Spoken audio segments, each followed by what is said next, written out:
Hello friends, स्वागत है आपका अपने YouTube channel BSSV HVAC tutorials में। पिछले लेक्चर में हमने हीट के बारे में पढ़ा था। हीट होता क्या है, unit of heat, types of heat, ये सारा कुछ हमने पढ़ लिया था। आज जो हम पढ़ेंगे वो हम पढ़ेंगे कि कैसे किसी भी ऑब्जेक्ट का फेज चेंज होता है, सेंसिबल हीट या लेटेंट हीट का क्या इफेक्ट होता है। तो मैंने एक डायग्राम यहाँ पे आपको यहाँ पे ड्रॉ किया है। आप देखेंगे कि पहले मान लिया जाए हमारा कोई सब्सटेंस जो है वो सॉलिड के फॉर्म में है। हम अगर उसको हीट देते हैं तो वो सॉलिड के फॉर्म में ही होता है। जब कोई सब्सटेंस सॉलिड के फॉर्म में है और हम उसको हीट दे रहे हैं तो उसका सिर्फ अगर टेम्परेचर इंक्रीज हो रहा है तो इसका मतलब है यहाँ पे सेंसिबल हीटिंग हो रहा है। अब अगर आप सॉलिड को हीट देंगे और वो अपने मेल्टिंग पॉइंट पे पहुंच जाता है तो वहां पे क्या होगा, लेटेंट हीट काम में आएगा। मतलब अब वहाँ लेटेंट हीट जो है यूज होने लगा है। वहाँ पे क्या होगा, आपका ऑब्जेक्ट का टेम्परेचर सेम रहेगा पर फेज चेंज होने लगेगा। जैसे यहाँ पे जो सॉलिड है वो लिक्विड में कन्वर्ट होने लगेगा। देन फिर से लिक्विड जो है, लिक्विड का टेम्परेचर बढ़ेगा और लिक्विड का टेम्परेचर जब तक बढ़ेगा तब तक वो अपने बॉइलिंग पॉइंट पे नहीं पहुंच जाता। तो इस समय जो हीट आपका यूज हो रहा है वो उसको हम बोलेंगे सेंसिबल हीट। देन जब लिक्विड अपने बॉइलिंग पॉइंट पे पहुंच चुका है तो जब उसको और हम हीट देंगे तो वो अपना फेज चेंज करने लगेगा, मतलब लिक्विड से गैस में कन्वर्ट होने लगेगा। और लिक्विड में से गैस में कन्वर्ट होने के लिए जो हीट रिक्वायर्ड है वो हो जाएगा आपका लेटेंट हीट।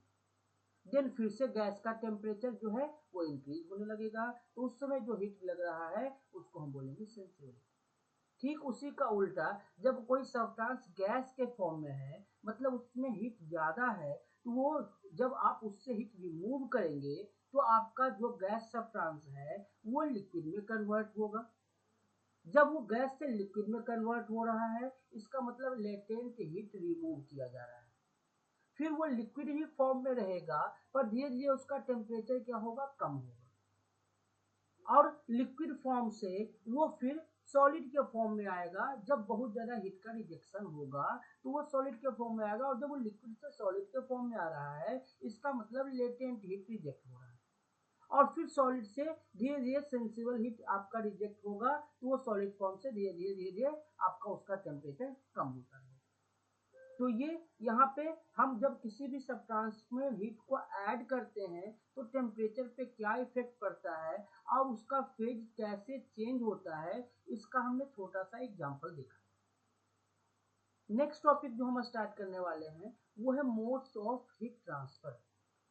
हीट का ट्रांसफर कैसे होता है, हमने जैसे कि डिफिनेशन में भी पढ़ा था हीट के कि हीट क्या है, एक एनर्जी है जो एक फॉर्म से दूसरे फॉर्म में या एक बॉडी से दूसरे बॉडी में या हॉट बॉडी से कोल्ड बॉडी में ट्रांसफर होता है। तो हीट का ट्रांसफर कैसे होता है, हीट किस फॉर्म से किस फॉर्म में ट्रांसफर होता है, क्या ट्रांसफर होने के लिए किसी मीडियम की जरूरत होती है, इन सारे क्वेश्चंस के आंसर अभी हम जानने वाले हैं। तो मोड्स ऑफ हीट ट्रांसफर की अगर मैं बात करूं तो तीन तरीके से हीट का ट्रांसफर किया जा सकता है।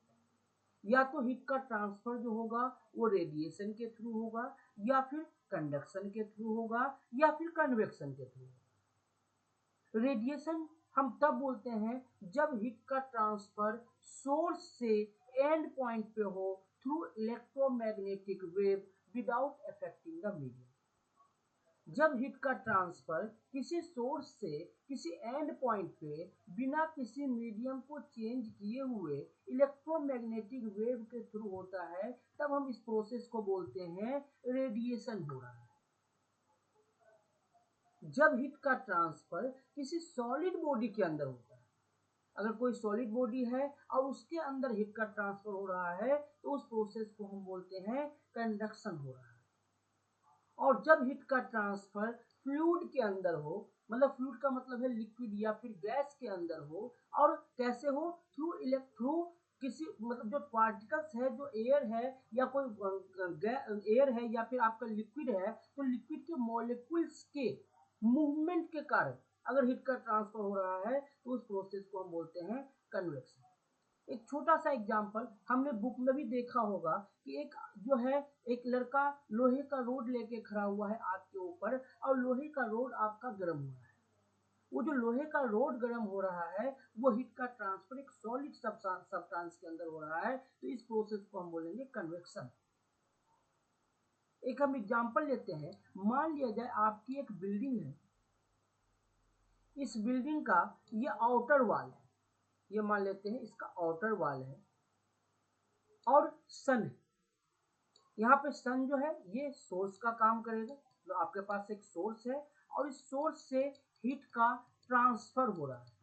तो जब इस सोर्स से हीट का ट्रांसफर हो रहा है इस आउटर वॉल पे, हमारा ये सोर्स है और ये आउटर वॉल एंड पॉइंट का काम करेगा, और ये सन से इस एंड पॉइंट पे जो हीट का ट्रांसफर हो रहा है वो हो रहा है इलेक्ट्रोमैग्नेटिक वेव के थ्रू। तो हम इस प्रोसेस को बोलेंगे ये हो रहा है रेडिएशन।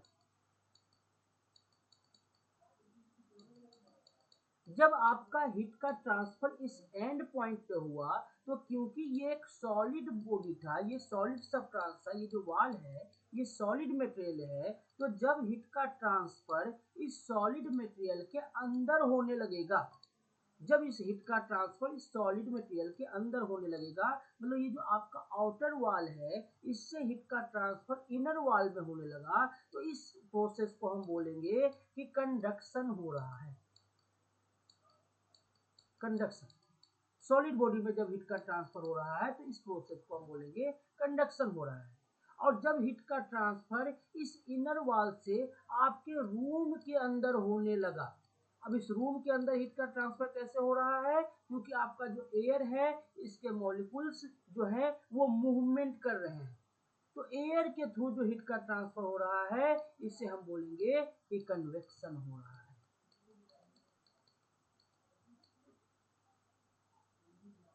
आशा करता हूँ ये वीडियो आपको समझ आई होगी हीट के बारे में। तो ये हीट का हमारा लास्ट लेक्चर था, modes of heat transfer, conduction, convection, radiation, और आपको ये समझ आया होगा एग्जाम्पल के थ्रू। अगर ये वीडियो आपको समझ आई है तो आप वीडियो को लाइक कीजिए, शेयर कीजिए एंड सब्सक्राइब कीजिए। Thank you very much.